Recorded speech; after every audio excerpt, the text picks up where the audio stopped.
C'est Winston McQuaid, bienvenue à Radar. Cet après-midi, mes invités sont Monique Mercure, Armand Vaillancourt, nous l'attendons, on espère, on se croise les doigts qu'il sera là, et aussi Philippe Eck qui viendra nous parler de Gilles Hainaut. Ce sont là 3 gagnants des prix du Québec, Denise Pelletier, le prix Denise Pelletier pour Monique Mercure, Paul-Émile Bordua pour Armand Vaillancourt, et le prix Athanas David, évidemment, pour Gilles Hainaut. Je vous présente mes invités.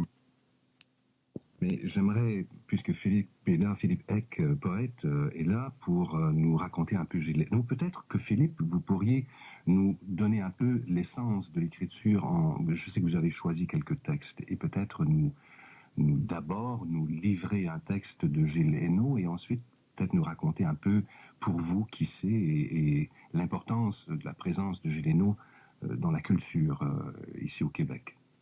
Bon, je vais lire un texte que Gilles Hainaut a lu hier soir, qu'il a choisi lui-même, le dernier de Signaux pour les voyants. L'amour est plus simple qu'on le dit. Le jour est plus clair qu'on le croit. La vie est plus forte que la mer.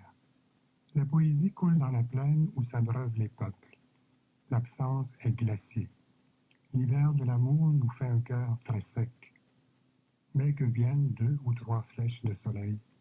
Un seul printemps debout sur la montagne de neige, et refleurira la simplicité des mains sur les tempes, des doigts entrelacés au-dessus des ruisseaux du cœur.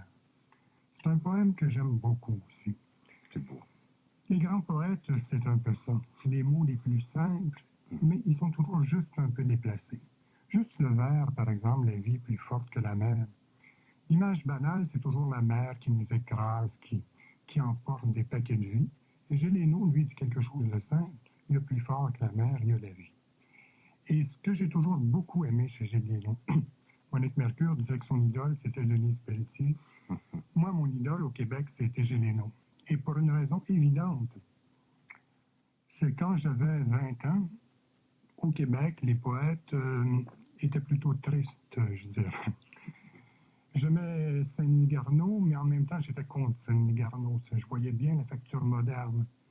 Mais quand j'ai lu Hainaut, qui avait publié une petite collection qui s'appelait Cahiers de la file indienne, ensuite Totem, Théâtre en plein air, Gilles Hainaut, ce qu'il y avait de merveilleux avec lui, c'est qu'il soulignait bien le côté dur de la vie, mais en même temps, il avait un sourire tranquille. Pour moi, Gilles Hainaut, c'est une espèce de philosophe païen. Un philosophe jouisseur, qui aime la vie, qui voit tout en fin de compte, qui voit le noir le plus noir, mais en même temps qui est capable de caresser une femme, et de le dire et de dire comment c'est bon.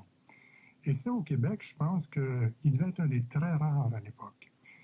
Et c'était pour moi une grande révélation, parce que souvent on était pris à aimer les écrivains étrangers, mais on avait besoin d'aimer quelqu'un d'ici, je pense. Et moi, quand j'ai vu Gilles Hainaut, je me suis dit, voilà un poète qui me convient. Quelqu'un qui oublie rien de la réalité humaine. Et ce que j'aime le plus chez Hainaut, c'est peut-être qu'il n'est pas un poète, qu'il est tout simplement un homme. On dirait que Gilles Hainaut, il est d'abord un homme. Il fait des poèmes comme par accident, par circonstance. Il vit quelque chose et tout d'un coup, bon, il y a un poème qui vient. C'est pas un poète qui a fait carrière. Je pense que c'est un poète qui, d'un coup, bon, avec quelques poèmes, il rassemblait puis il publiait un livre. Il n'y a pas de structure très forte. On ne peut pas dire qu'il y a un style Gilles Hainaut, mais je dirais qu'il y a la bonté de l'homme qu'on sent partout dans ses textes. Et ça, c'est assez unique au Québec. La plupart des poètes, habituellement, ont une espèce de posture. Mi-rond, c'est mi-rond. Mais Hainaut, on dirait que c'est le monde entier à chaque fois. Hainaut parle d'un œuf, il devient œuf. Il parle d'une femme, il devient la femme qu'il aime. Et ça, c'est assez extraordinaire, une espèce de poète anonyme qui caresse tout autour et qui dénonce tout en même temps. Quelqu'un qui caresse et qui crie. Je me dis, c'est fameux. Moi, je suis prêt à suivre ce maître-là de longues années encore. Philippe Eck, quelle est la part des influences surréalistes dans l'écriture poétique de Gilles Hainaut? Oui, Gilles Hainaut, je pense qu'il aimait plus encore les dadaïstes avant les surréalistes, parce que les dadaïstes avaient une espèce d'impertinence. Ils faisaient des espèces de jeux, ils se moquaient. Et je pense que pour Gilles Hainaut, le dadaïsme, le surréalisme, c'était des petits jets de liberté, parce qu'il faut bien dire que quand il publie ses premiers poèmes, c'est pas tellement drôle ici, en tout cas dans le milieu, c'est pas rose. Et peut-être que ça, c'était un moyen pour lui de lancer des petites flèches. Mais je pense que ce qui est beaucoup plus important, que le surréalisme ou le dadaïsme, pour Gélineau, c'est les poètes orientaux. C'est évident que les poètes chinois, les poètes japonais, il y a quelqu'un de très délicat chez Gélineau qui lance des toutes petites choses et souvent un vers existe presque par lui-même au milieu d'un poème. Et l'autre chose qui est importante pour Gélineau et qu'on ne sait pas tellement, c'est que c'est un grand lecteur de Montaigne et Diderot. C'est un lecteur, on pourrait dire que c'est un espèce de philosophe des Lumières. Quelqu'un qui veut comprendre, qui veut voir clair. Et c'est ça, moi, que je trouve que qui fait du bien. Tandis que le surréalisme et le dadaïsme, ça a été, il a utilisé ça comme ça, mais comme il a tout utilisé. C'est pour ça que Gélineau, on ne peut pas, d'une certaine façon, dire c'est telle chose précise, il n'arrête pas de se déplacer de livre en livre. D'une certaine façon, on ne le reconnaît pas. Mais pourquoi on ne le reconnaît pas? Parce que sa vie change, comme tout le monde. Il ne reste pas figé dans un type d'écriture. Et ça encore, c'est une belle leçon de vie, parce que quand on vieillit, notre paysage change. Monique Mercure, pour illustrer davantage ce que vous disiez par rapport au texte, je vais demander à Philippe de nous faire la lecture d'un autre poème de Gélineau. Oui, là j'ai pris un poème érotique dans la suite qui s'appelle « À l'inconnu nu ». Je t'aime autant qu'un saule aime le vent, simple présomption. Chavirer tes feuilles, agiter tes branches, dessiner tes hanches, te faire bouillonner source et recueillir ton rire dans ma paume. Dérouter le nuage sur ton visage. Ah, ta chair me hante du plaisir de connaître, de naître. Dans l'amour, n'être que cette moitié que je suis. Tu diras peut-être, hélas, il a sombré dans l'abîme du rêve. Tu diras, il mord au citron d'or de l'idéal amer. Oui, je mime. Je mime tout sauf la rime. Je me promène au jardin de poésie, sans rime ni raison. Le délire vient du livre. Rien ne m'importe sauf toi, sauf ta toison, sauf ta nudité belle, ta simple nudité qui te vêt de tous les attraits que nature, Pénélope de lumière, a tissé pour te couvrir et dénuder. Vêtements vanité, nudité, vérité, car tout n'est que vérité, maintenant que la parole est possible. Cet autre poème de Gélineau, Monique Mercure dit « J'ai eu la chance de ne pas aller à l'école ». Gélineau, c'était la même chose. Il a eu cette grande chance de ne pas aller à l'école. Je devrais peut-être pas dire ça, étant enseignant. Mais quand on regarde le texte autobiographique où Hainaut raconte sa jeunesse, moi, je suis persuadé que les gens qui ne vont pas à l'école, qui ont à s'approprier la culture en se battant, je dirais, en cherchant les sources, font vraiment un apprentissage réel.